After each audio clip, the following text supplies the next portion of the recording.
¿Cómo está usted? Muchísimas gracias por acompañarnos. Muy feliz año. Le comento esto porque este es nuestro primer programa del 2025.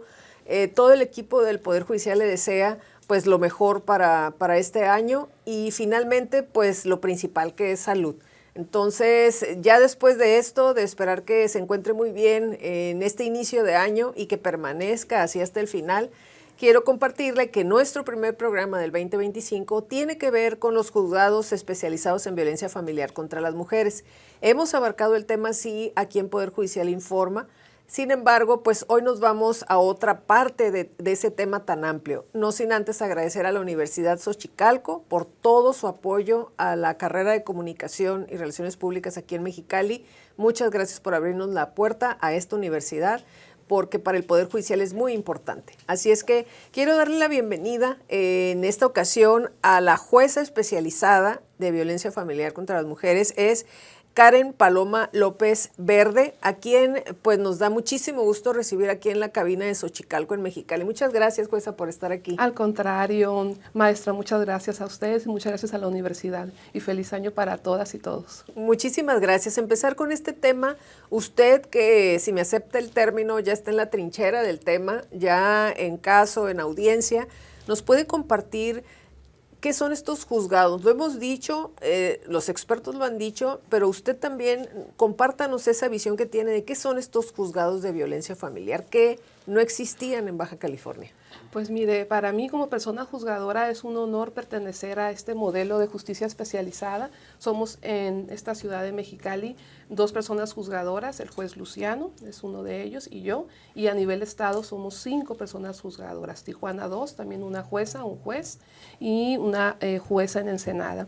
Entonces pertenecer a este modelo de justicia especializado es cumplir con la palabra que ya se había empeñado por el presidente, por las magistradas implementadoras, por el Poder Judicial, de acercar la justicia a las personas, de acercar la justicia a la gente y en este caso muy importante, acercar la justicia a las mujeres. Que las mujeres que tienen un conflicto, que se enfrentan a una violencia en ese núcleo de familia, que son madres además, que tienen sus niñas, sus niños, sus adolescentes, no tengan que ir de juzgado en juzgado a poder dirimir alguna cuestión que le afecta en sus derechos. Entonces, que no tenga que estar preguntando, ¿y de aquí a dónde me voy? ¿Y ahora qué sigue? Y ahora, sí, ya se vinculó a proceso por violencia familiar, pero resulta que tengo una niña, que tengo un niño, tengo una niña que está en el espectro autista, que está en un espectro de neurodiversidad, que tengo un tema de alimentos pendiente, que hay un tema de regulación de convivencia, de custodia, y entonces ahora, ¿a dónde voy? Antes le decíamos nosotros, es que esa ya no es nuestra competencia y usted sabe que como juzgadores nosotros nada más estamos autorizados para hacer lo que la ley nos permite. Antes entonces, se refiere a que usted fue jueza de control, sí, ¿verdad? Sí. Que veía exclusivamente cuestiones penales generales y hubo una transición en el Poder Judicial. Exactamente. A eso se refería. Sí, yo soy jueza de control del Estado, adscrita al Partido Judicial de Mexicali. Así inició la carrera por lo que corresponde a la persona juzgadora. Como servidora pública, pues ya son otros años, ¿verdad?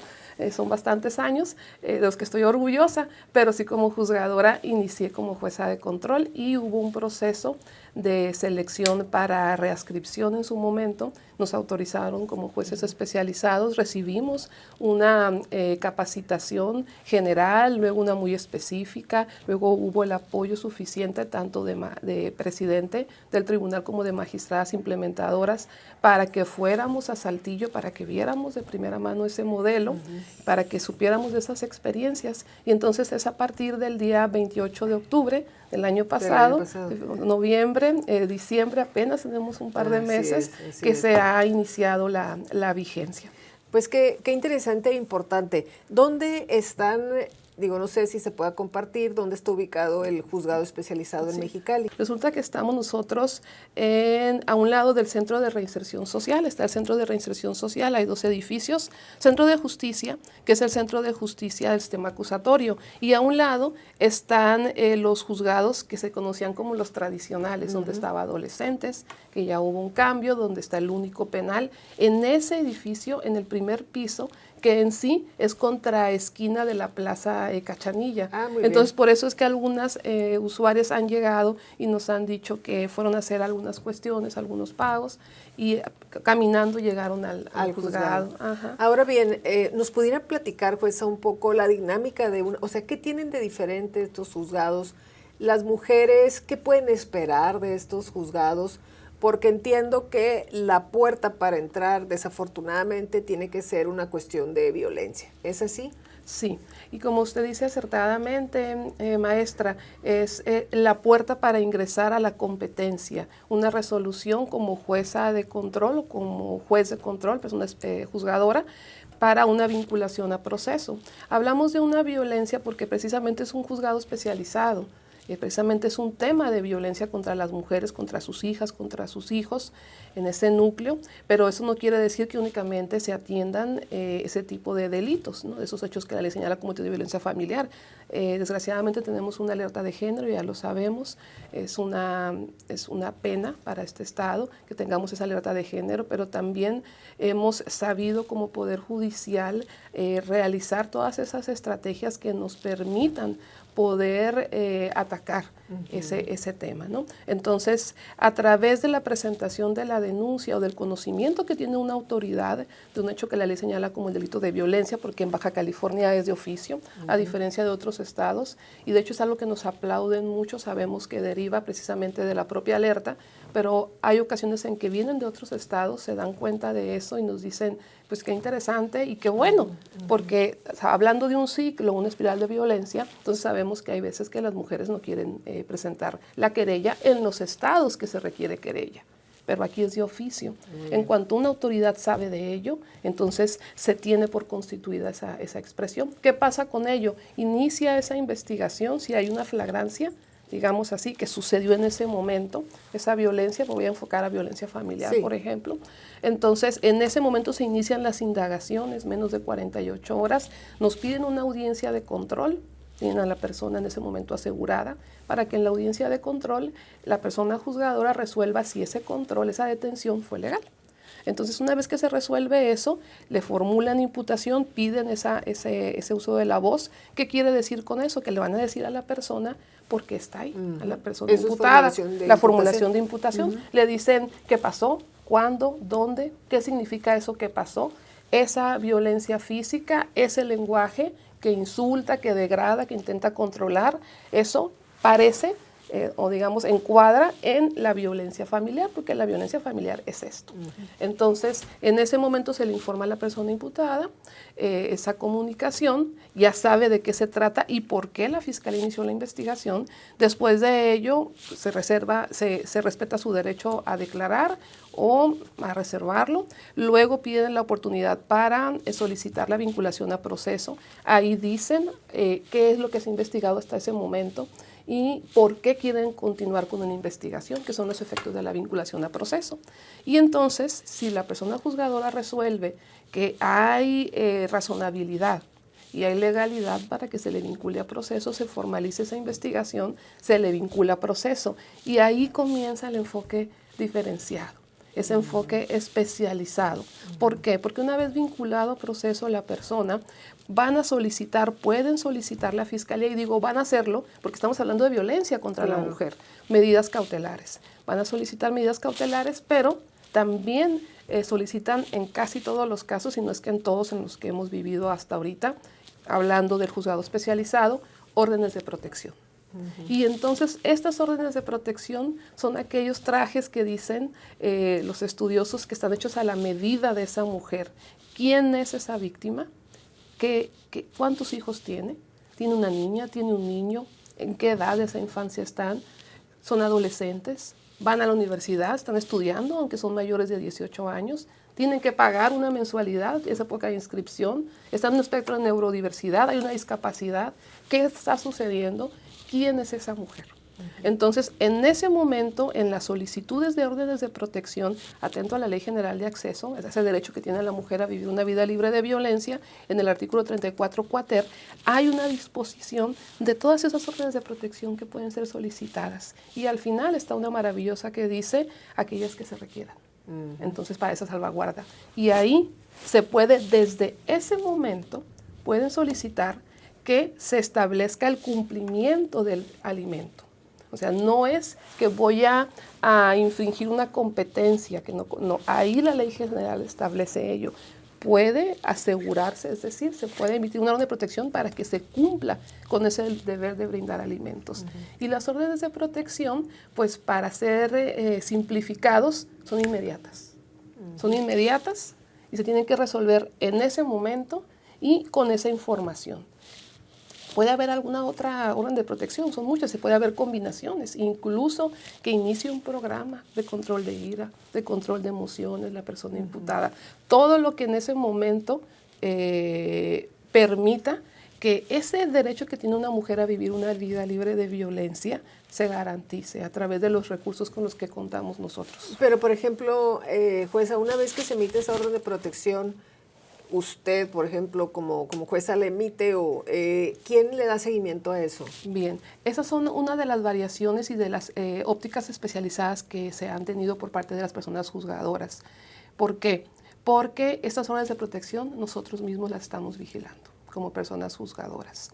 Hasta ahorita me podrían decir, bueno, ¿y cómo le hacen? Porque tienen trabajo, tienen no solamente trabajo en audiencia, en sala de audiencia, sino también el trabajo que se tiene que firmar, lo que se le digamos lo escrito. Las comunicaciones, no importa. No importa, la Ley General de Acceso establece que se pueden revisar, tenemos una temporalidad, pueden ser en los próximos 5 o 6 días. ¿Qué hago yo? Dependiendo del asunto, dependiendo de la violencia, de la vulnerabilidad que veo en esa mujer. No quiero exponer cuestiones personales, pero yo he tenido la necesidad de revisar esas órdenes de protección en el mismo día. Necesito ver cómo está el comportamiento en las siguientes 24 horas y voy dándole seguimiento.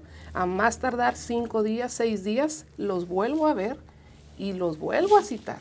Convoco audiencias generales precisamente para seguimiento de órdenes de protección y también para revisión de medida cautelar, porque no sabemos qué pueda suceder en esos días. Sabemos que hay un momento cuando se verificó la violencia sin prejuzgar, ¿verdad? Así decimos las personas juzgadoras, porque pues hay un principio de inocencia, pero sabemos que hay una tranquilidad que a veces puede engañar al ojo, ¿verdad? Entonces, yo necesito saber qué está pasando. Claro. Y así estamos actuando las personas juzgadoras.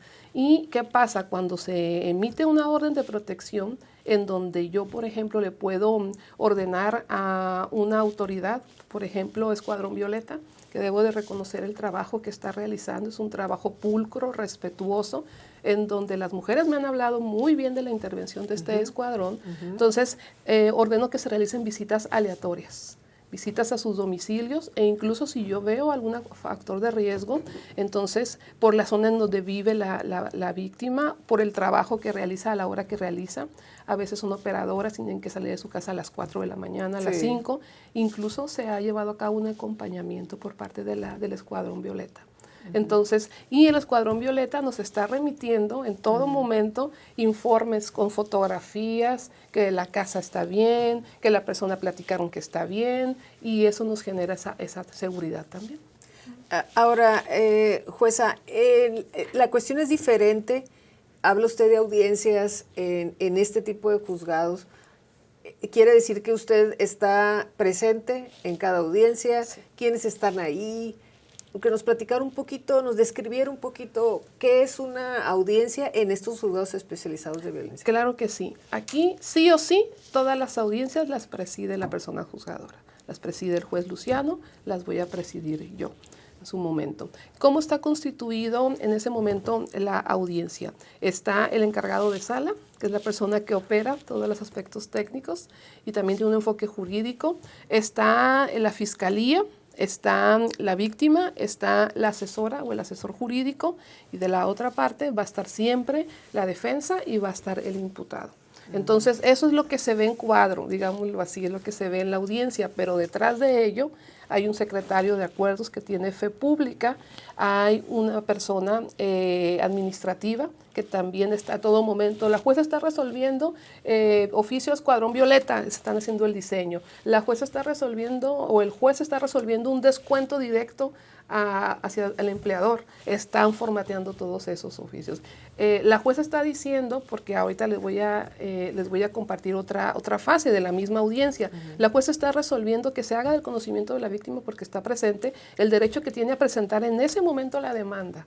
¿Por qué? Porque en ese momento nosotros tenemos una competencia mixta.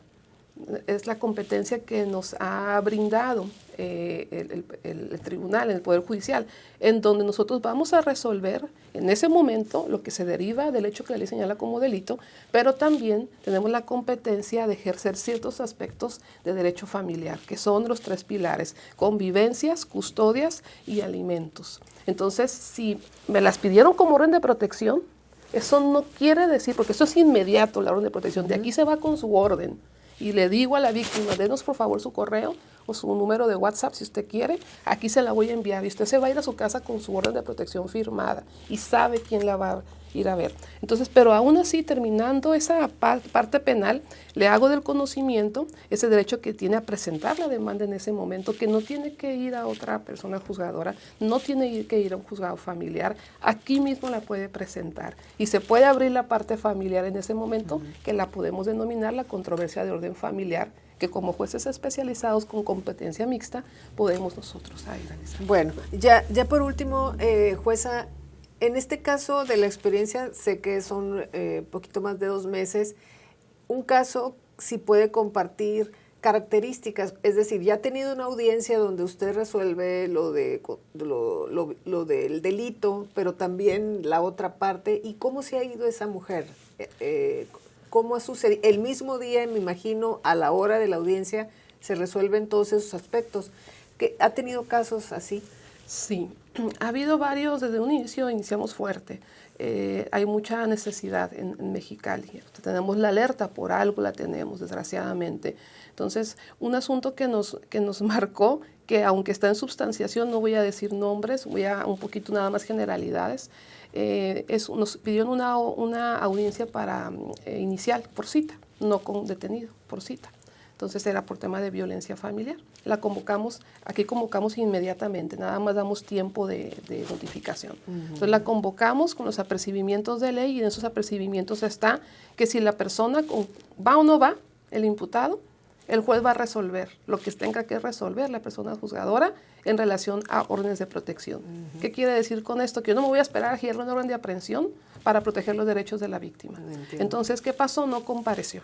Esta persona no comparece y lo que pide la fiscalía en ese momento es una orden de aprehensión. Entonces se dan los requisitos de ley, emito la orden de aprehensión, pero antes de resolver se le dice a la defensa, por favor no se retire. Queremos escuchar lo que nos van a decir en este planteamiento porque posiblemente vaya a derivar una solicitud de una orden de protección después de esto. Y quiero que usted pueda ejercer la contradicción respecto de esa información. Está muy bien, permanece la defensa porque el imputado no atendió el llamado judicial. Entonces, al momento que se resuelve la orden de aprehensión, que no es un castigo, sino una forma de conducir a la persona al proceso, porque no compareció por cita, entonces se resuelven también órdenes de protección y entre ellos me están hablando de una restitución de derechos de un niño en una infancia muy temprana, porque en la narrativa nos expresan que fue privado de esos derechos la persona. Se llevó a su niño, al hijo, sin consentimiento, sin autorización y aparentemente de una forma violenta en agravio de la mamá. Entonces, todo ello finalmente se resuelve en un solo día y en cuestión de horas ese niño ya estaba con su mamá. Entonces, una de las experiencias que nos compartieron una vez concluida la audiencia, pero creo que está grabado, había un acompañamiento por parte de la familia de la víctima por tema de red de protección y nos dicen, ¿de verdad? ¿Ahorita? Sí. ¿Ahorita ya vamos a ir por el niño, por el bebé? Sí. Entonces, era algo que nos miraban de una forma que no lo creían, ¿verdad? Ese es uno de los supuestos. Le refiero, permanece y es muy respetado el principio de presunción de inocencia, se ha vinculado a proceso ahí, ya hay una convivencia, ya se reguló de forma provisional y las partes están tranquilas, pero pues sí no tiene no le puedo explicar la satisfacción que se siente, ¿verdad? Claro. Y en los demás casos, pues, le puedo decir que no hay un supuesto que se vaya sin que se atienda el tema de alimentos. En el momento. Y en el momento, y se están cumpliendo. No tengo hasta ahorita un incumplimiento. No tenemos registrado una audiencia que no se haya cumplido. Pues jueza Karen Paloma López Verde, le agradecemos mucho que haya estado aquí compartiéndonos pues esta información que esperemos que para usted sea valiosa e importante.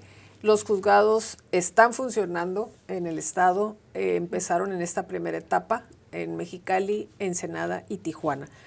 Estas puertas de estos juzgados ya están abiertas. No es lo ideal, ¿verdad? Porque finalmente vienen personas agraviadas y en conflicto, mujeres, ¿verdad? Pero también es una realidad. Es una realidad y ahí está el servicio que se presta en este tipo de juzgados especializados de violencia familiar contra las mujeres. Muchísimas gracias por estar aquí. ¿Algún mensaje que quiera compartir ya para cerrar? Pues agradecimiento únicamente pues por la oportunidad que se nos brinda de ejercer esta publicidad para este tipo de especialización y que estamos ahí al pendiente de todo lo que se requiera y sobre todo que todos los elementos del juzgado que lo conforman son personas que se están especializando y que están estudiando día a día para atender a las personas que acuden. Entonces, agradecer, muchas gracias. Muchas gracias a usted y a usted también. Muchísimas gracias por acompañarnos en este primer programa del 2025. Recuerde que este material también tenemos un podcast, además de nuestras redes sociales, que es donde se transmite o donde se estrena el programa y también se comparte en esta otra plataforma. Así es que muchísimas gracias a la Universidad de Xochicalco y pues a usted por su atención.